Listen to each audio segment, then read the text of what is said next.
everybody. Welcome back to another episode of Ask Jen. I'm your host and your most honest homegirl, Jen, and we are here on location. As you can see, we are in the gorgeous Pure Bonnet Studios, the hair salon here in the beautiful Ferndale, Michigan. And this is not a regular episode. Y'all know when I shoot on location, things are very serious. This today is Shopaholics Anonymous, and my guest today is Your Remedy. Her journey begins taking sewing classes at age 10 in Detroit. This guest's love for fashion quickly turned from a childhood dream to a viable career. After earning her degree in fashion merchandising and product development, Ashley has been able to lend her talents to establish trends across the industry, taking on roles in retail sales, virtual merchandising, and even product development. When it comes to making the choice to quit her job and work on her growing business, let's just say fashion made her do it. Welcome to Ask Jen, the owner and lead designer of House of Rehab, my girl, Miss Ashley Jackson. That was a good intro. Wasn't it? I think I do a good job. That was really good. Thank you. Are you so happy to be home in Detroit? I am. I'm happy to be here. I'm happy you let me come on. I feel like I've been begging to come on your show. Begging.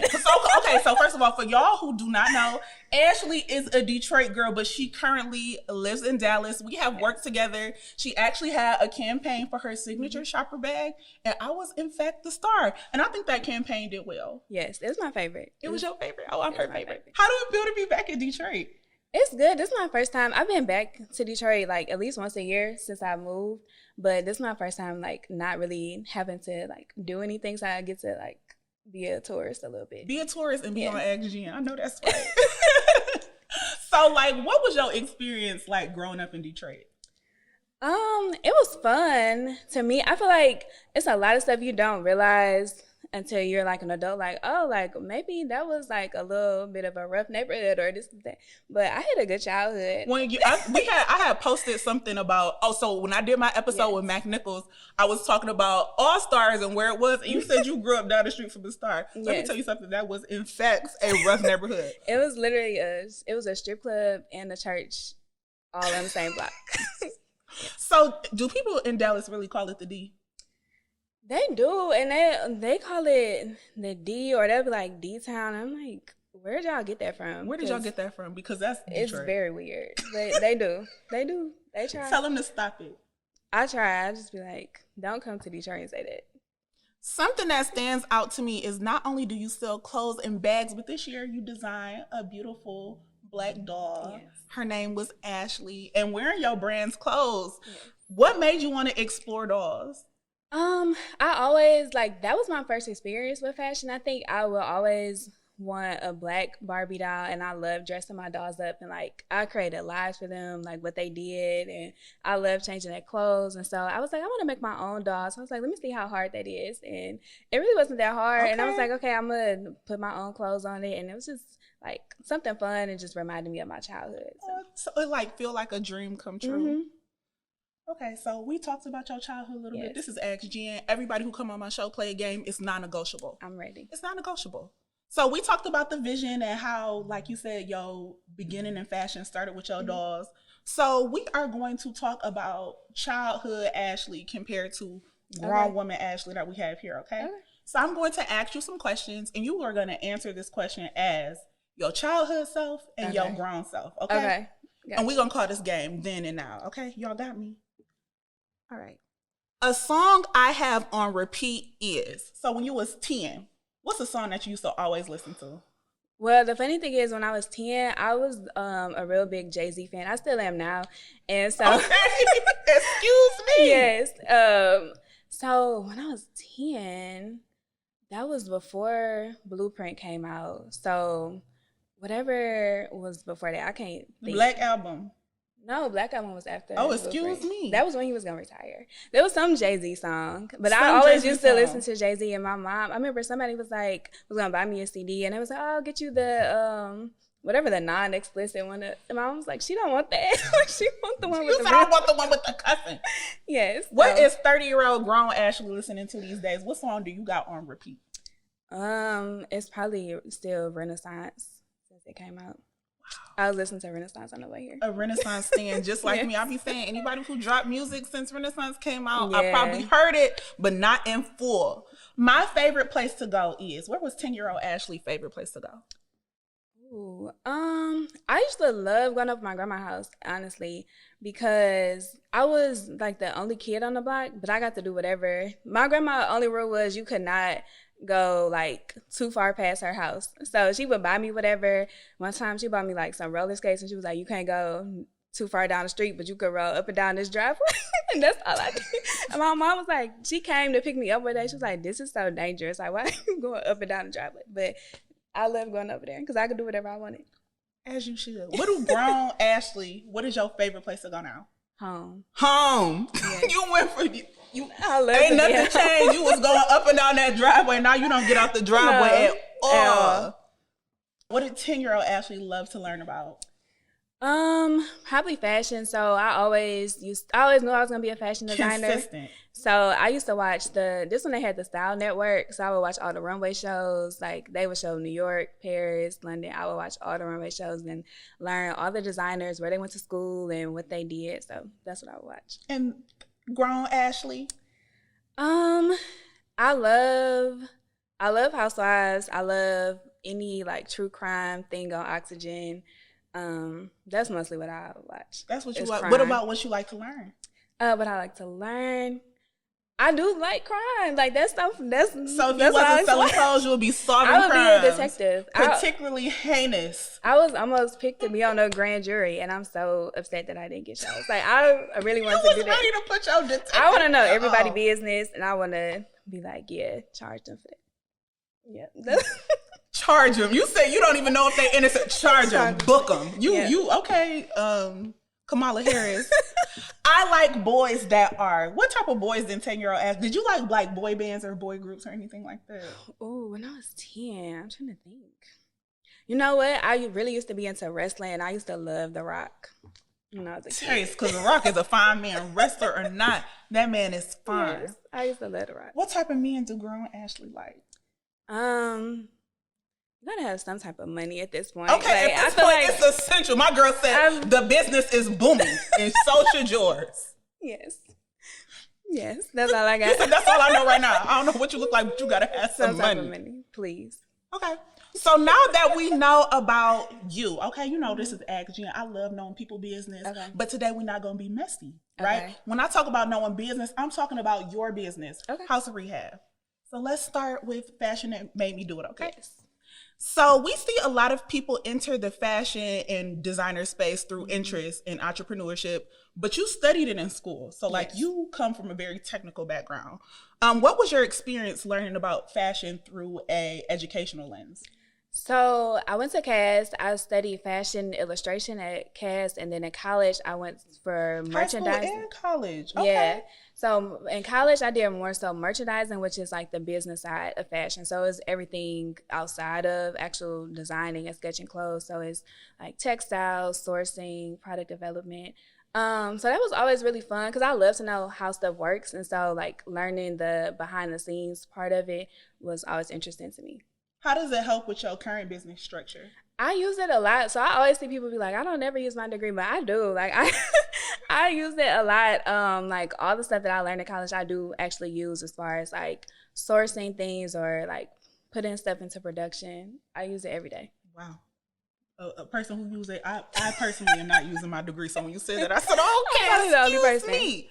It seems like everybody is hiring a graphic designer and screen printing on clothing or buying wholesale from like Alibaba, which I don't feel no problem with, no shade. But is fashion something you would encourage other people to go to school for, just with all the resources that we see on social media and YouTube University right now? I think if you truly have an interest in it, then you should, because it's a lot that you can learn on the internet, but I don't know if that necessarily will replace school. And that's if you want to do it on the corporate side. So I always wanted to work the corporate side of retail, and you definitely need a degree for that. Like they're not gonna even talk to you. So you say if you want to sell some t-shirts, you don't agree? Yeah, if you want to do like your own thing, you can probably figure that out. But the corporate side, they definitely want a degree. Okay.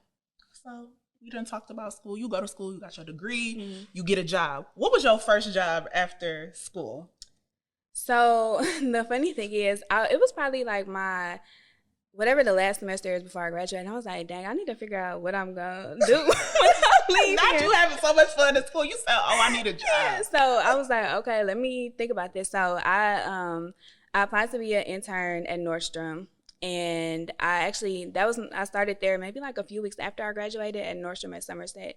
So I did that program, and then afterwards it was really like they hired you in, but it was basically you worked at Nordstrom. Like it was not nothing special. You ain't need no internship for that. No, not at all. You really Nordstrom getting off. I had no idea. Okay. You really just worked at Nordstrom. Like they was basically training you to be a manager at Nordstrom. And so when you got done, they just put you on the sales floor. But yes, that was my first job after school. What did you like, or what did you learn from that experience working at Nordstrom? Honestly, nothing. Okay. That's why I didn't stay there, because I was like, I had worked in retail since I was 16. So I got there and I was like, okay, like this is nothing that I wasn't doing before. What was your first retail job ever? I worked at the Marshalls and Home Goods in Farmington. Oh, I love that one. Yep. Oh, I love that one. The thing is, I know several people. Like I went to Southfield High. I know so many people who worked at that. Yep, that's my first job. Okay, so while you working, you are building House of Rehab. How was you juggling? Well, so I had the business probably in like 2013, 2014, but we really was not doing anything. So it wasn't much to juggle. I like always knew that I wanted to have the brand, but I was just like figuring it out and playing around. So it really was not nothing. You wasn't taking it seriously just yet? No. What made you take it seriously?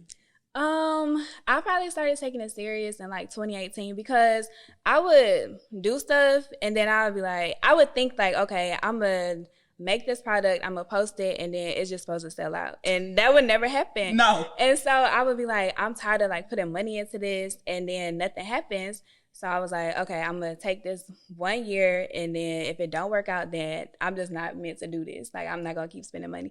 But then it ended up working out. Look at that. Yeah. So, like, when you first started, did you ever think, I'm going to quit my job and I'm going to do this full time? Did that ever cross your mind at that point?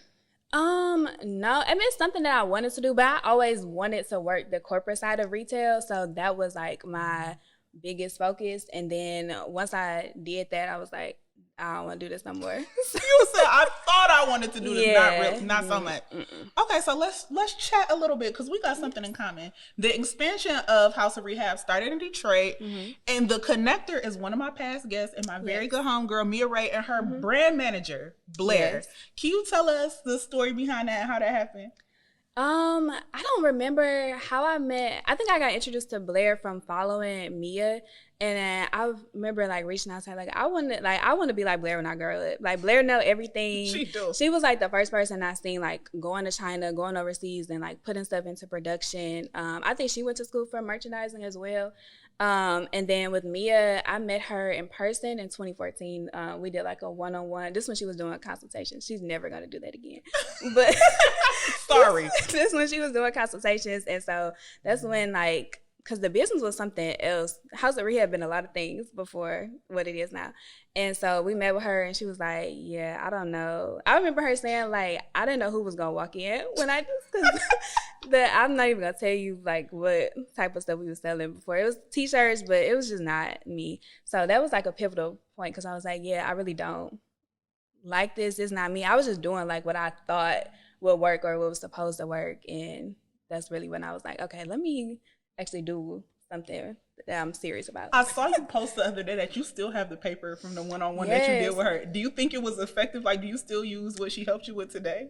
I haven't looked at the papers. I found the papers because I was looking for something else, but I've kept them because that's how important that meeting was to me. But I just remember like what we talked about and just that meeting being important, because that was like, that's really when I'd be like, oh, okay, I started the business in 2014, because whatever I was doing before, I don't know. Said that was not business. It wasn't nothing. So like you said, you was doing a lot of different things. What specific product do you think put Fashion Made Me Do It like on the map?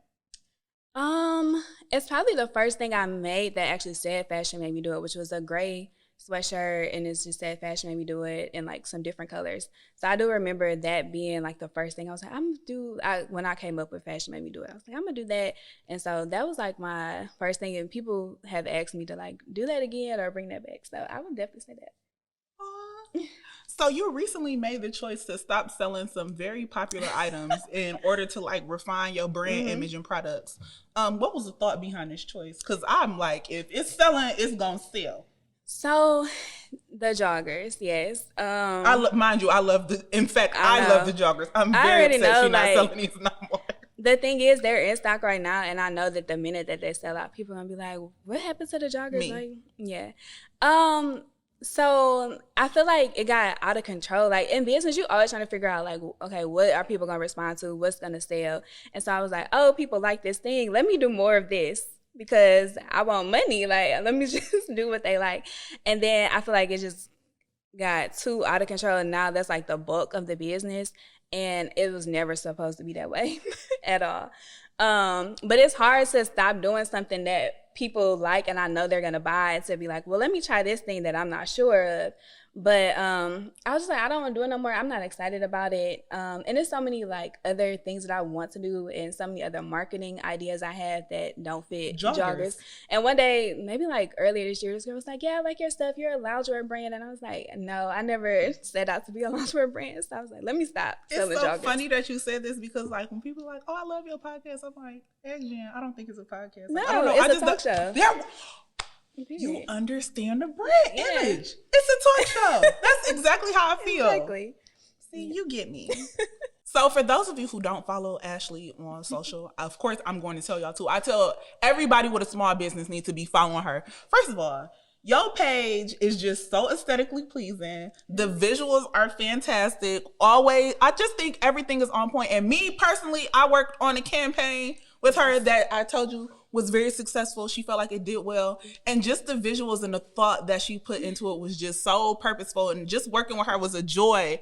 But you get shit done. That's another thing. Like you work with Ashley, like on a set or in general, she got a list of everything she wants to do. She go through that list and it's done.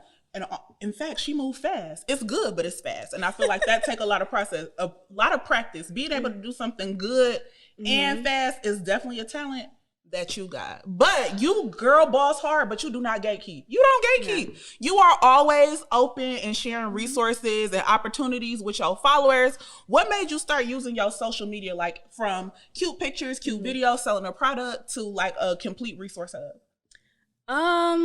I think being in business is, especially when you're like trying to start out, like there was not a lot of information. There's people that will tell you like how to start a business or why you should start a business. And then there's people that's like, I'm a millionaire off of this business. Like there's nobody like showing in between.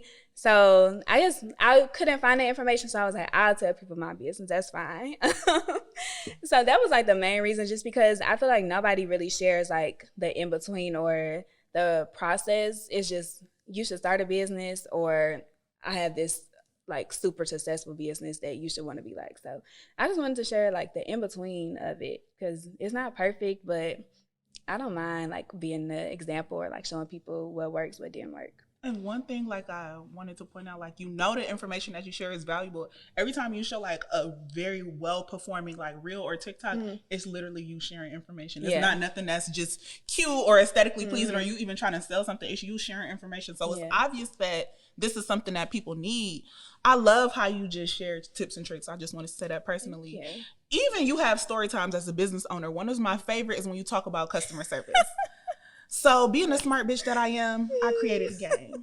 I love seeing how ignorant like customers can be sometimes, and some of them need tough love. So what we're gonna do today is we're actually going to read some very real customer service reviews. We are going to walk through them. You are going to talk about what happened. I'm going to tell y'all what I would do, and then you're going to tell us how you answered it and how you resolved it. Is that okay? Let's do it. All right. So from my understanding of this customer service issue, this person put in a wrong address, or UPS or USPS, whomever delivered it, possibly sent it to the wrong address. This customer stated, and I quote, I don't care what the breakdown is. The address was correct and I'm being penalized for it. How is this my issue? Anyway, I think you should work on your customer service. I will never purchase from you again or recommend your company. I'm a very busy hair salon and I would never treat a customer the way I did you. Good luck surviving. First of all, the good luck surviving is my favorite part. The good luck surviving killed me, because now my business is going to fail. Because somebody delivered your stuff to the wrong address. So the funny thing, do you want me to tell you? Yes, please. This? Okay, so this was about $5. That's the funny part. That this email is about $5.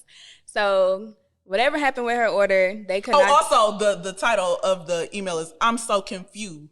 No ED, just CONFUSE. I think that's important. So her order couldn't be delivered. They returned it to sender. We sent her a store credit, and she was confused on why she didn't get a full store credit. And I was trying to explain to her, shipping is not refundable because I shipped it to you. And what she doesn't understand is also when UPS returns it, I get charged for the return shipping too. So that's why I was just trying to explain to her, like, it's $5 less because I can't refund the shipping to you. So she was very upset about that. But the good luck surviving is my favorite part. I'm glad, like you said, you were not held responsible simply because it went back to the sender. This lady would have never heard from me again. Also, I own a very busy hair salon, would never treat a customer. You talking about the people who walk into you every single day. You wouldn't treat them how I'm sending a package, like possibly to the address you gave me. To the address you gave me. Good luck surviving. Good luck surviving. It was about $5. Just keep that in mind. So the next one is, all I asked for was my order and I could not fill it. Return my money. I wanted my jogging suit. All I did was request my items. There are several exclamation points being used in this email. Now my order is canceled. Can someone give me a call or simply give me my items? I really want that jogging suit. I told you can't stop selling them joggers. The streets gonna go crazy. So, Ashley, what happened in this situation? Okay, so this is why I would never, ever do pre-orders again. Never, ever. Because this was like Black Friday, maybe like 2 years ago. And my stuff got held up in customs. And so I sent out like maybe 3 emails with updates telling people like, hey, this was going on. Keep them informed. And so this person sent a DM on Instagram. It was basically like, where's my order? And was saying like, I took her money. And she was like, I want my money or whatever she said in the message. So we canceled. She said she want her money or the joggers. So I canceled the order for her because I was like, no problem. You can have your money. Yeah, like I don't like when people say I took their money because it's never that serious.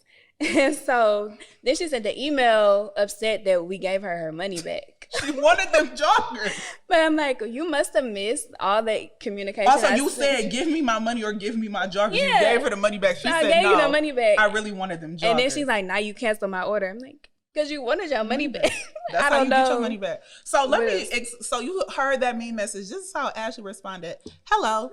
You may have missed some of our updates regarding the status of our pre-order items and the delay we are experiencing with our inventory via UPS. We've done our best to communicate with our customers and keep them up to date while we deal with the circumstances out of our control during these unprecedented times. That was so well stated. You like sent a direct message via Instagram and then immediately left a comment implying we were ignoring the message that was hate when people do just sent. I hate it. We have been in business almost 8 years and pride ourselves on providing excellent customer service, and we will not tolerate being accused of anything outside of the realm of good business. Your message was relayed to you that you will receive your money back. The request has been granted and the order has been canceled.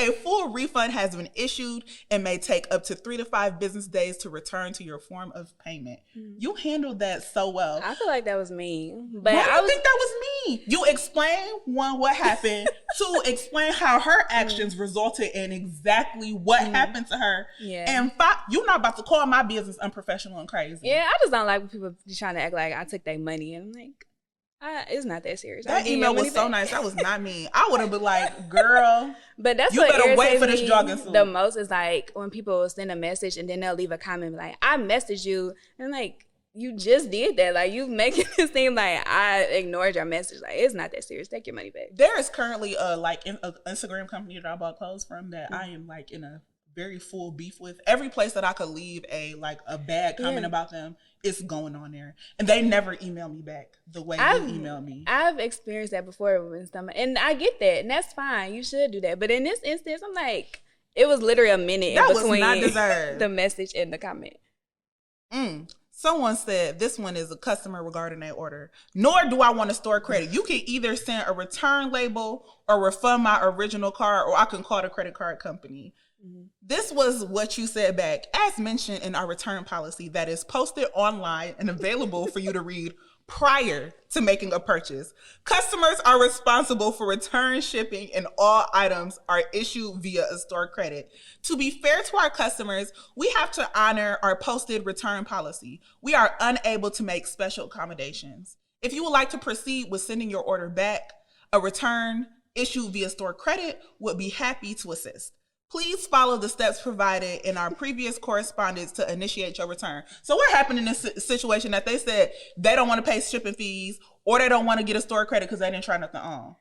Yes. So this one, I think she ordered a coat and she was like, it's not fair because I couldn't try it on. And I'm like, we are online. You was never going to be able to try it on. Like, I don't know why you're using that as an argument. And so I was like, you can send it back. Well, so this is the funny thing. She wanted an exchange. Okay. And so I was like, we don't do exchanges, but you can send it back. I'll give you a store credit. You can use your store credit however you want. And she kept saying, like, I don't want to do that. I want to exchange. And I'm like, the store credit is the exchange. You can just buy whatever. So that's when she was like, she was going to call the credit card company and she didn't want to pay to ship it back either. So she did not want to give the item back, nor did she want this. Because it was unfair that she could not try it on from an online store. Unfair several times. That was good luck. Okay. Well, how do you think you got like so good with your customer service? Because first of all, when you said you worked at Nordstrom in Somerset, I said, baby, them is customers. And I worked in handbags, designer handbags. So people would come in there. It didn't matter if they was buying a $20 wallet or a $2,000 bag. Like them, it's some crazy people at Somerset. It is.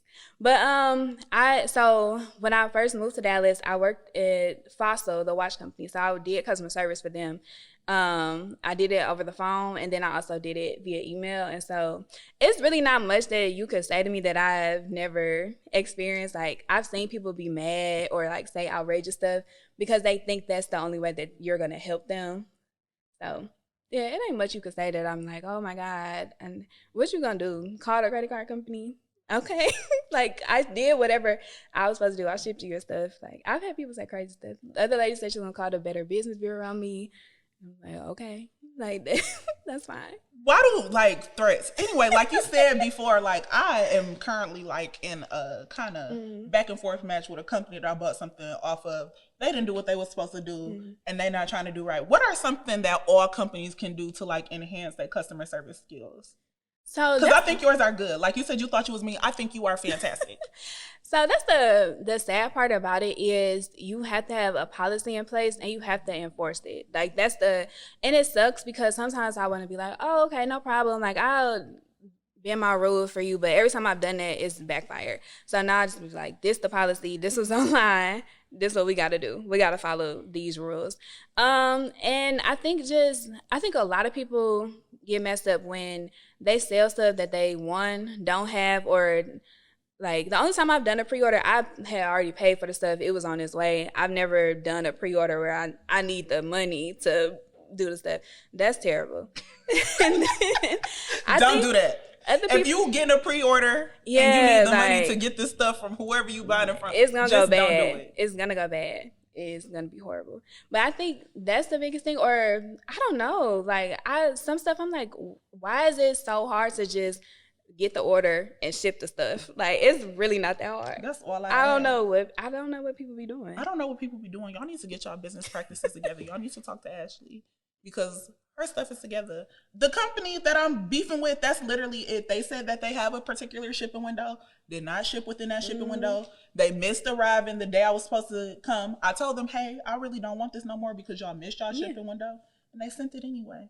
And I said, I don't want it. When people do stuff like that, it's because they're money hungry. They don't want to give you your money back. And it's like, you can't never be in that position because if you messed up, like, you messed up. Like, you got to give people, that's why they still was like, no, I'm just going to still ship it and she going to have it. That's why I'm going, when we post this clip, I'm going to tag the company because y'all money hungry. And I want y'all to know from a professional business owner that y'all are money hungry. So, Ashley, I think you are so professional. You are such an amazing, like, the products that you sell, I love, and I'm not just saying that because we work together. Yes. There are thousands of people who watch this YouTube channel. Can you give some words to motivate the people? So what I'm going to do is I'm going to list 3 different topics, and you are going to give some words of wisdom in regard to these topics, okay? Okay. So, any balance tip for my 9-to-5 hotties with a business? You have to make time. So now I done did a lot of stuff when I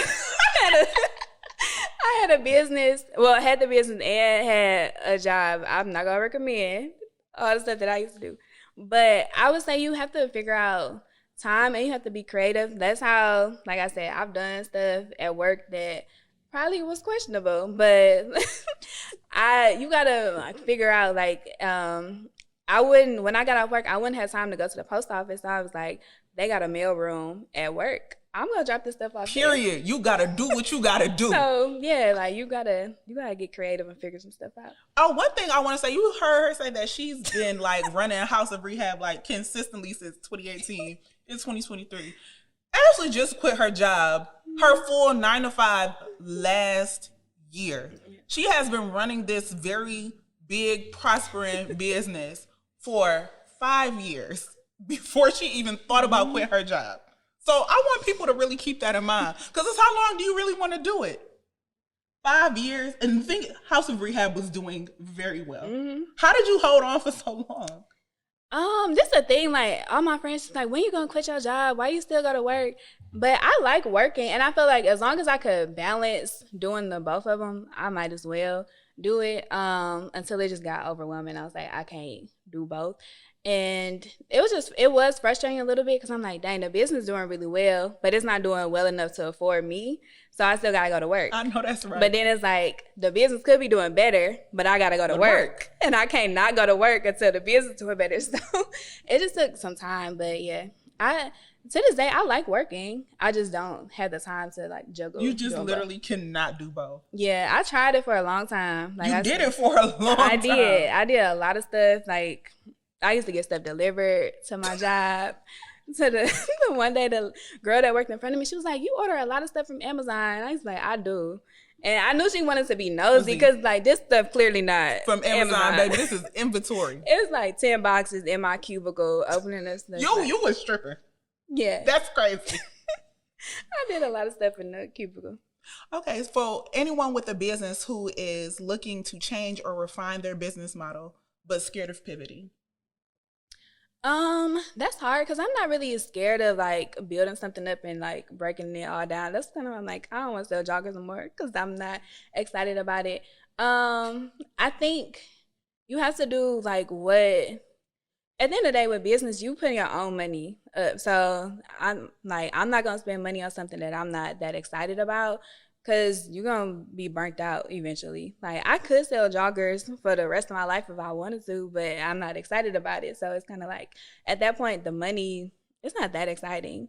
So I would say just figure out, like, what it is that you're actually passionate about. And the money, it will eventually come. You'll figure it out. I love when people say the money going to come, because, baby, the money be coming real slow. How do y'all stay patient? It do come real slow, but I don't know. You just gotta believe in yourself. Yeah, you do. Dang, blind faith. I don't like that. I wanted a concrete answer. That's okay though. Yeah. And last, the person who is chasing their childhood dream. One thing, like I said, that has been very consistent.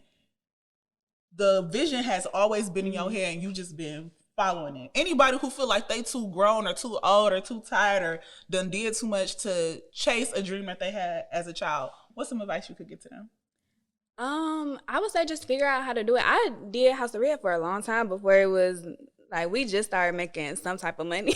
Like I did it for a long time, but it was really because that's what I enjoyed doing. Like, so yeah, I would say you have to enjoy doing it without the money. Like if you get in business to be like, oh, I'm gonna be rich and I'm gonna make a bunch of money, it's not gonna work that way because you're gonna quit. And so many people start businesses and quit because the money don't just come. That's why I said, like, when I thought like, oh, I'm just gonna post something and I'm gonna make a bunch of money, it never happened that way. Like it don't, unfortunately. I love just how passionate you are about like House of Rehab, and like I think that is like telling of the type of success that we have. I see you with your nice exclusive spring-like sweater on. Summer is upon us, and I am sure your lookbooks and photo shoots are already planned and prepared. Yes. What can we look forward to from House of Rehab? We have a lot of exciting things coming. I'm collaborating with the illustrator. I'm really excited about that collection. And then I'm excited for the fall because I'm not gonna sell joggers no more. But I have a lot of like things that I just want to do like more fashion stuff, and so I'm excited about that. Like just kind of revamping the brand. I know, like you used to sell collar shirts, blazers. Yeah, like you trying to get back in that bag. Yes. Ooh. Yeah. Y'all heard it here first. Exactly. Well, that ends our episode. Thank you so much, Ashley, for sitting with me and your time in Detroit. This was fun. That is it with Ashley, the lead designer. If you do not already follow or love House of Rehab, make sure you follow them on Instagram. Make sure you follow Ashley. And thank you so much for being here with me. I appreciate it. Thank you for letting me come. Thank y'all for watching. Don't forget, like, subscribe, comment. Let me know how y'all feel about the episode. That is all I have this evening. We are in this beautiful salon. We probably about to dance around. We both look cute. Probably about to hit the streets. I'll see y'all later. Bye. Bye.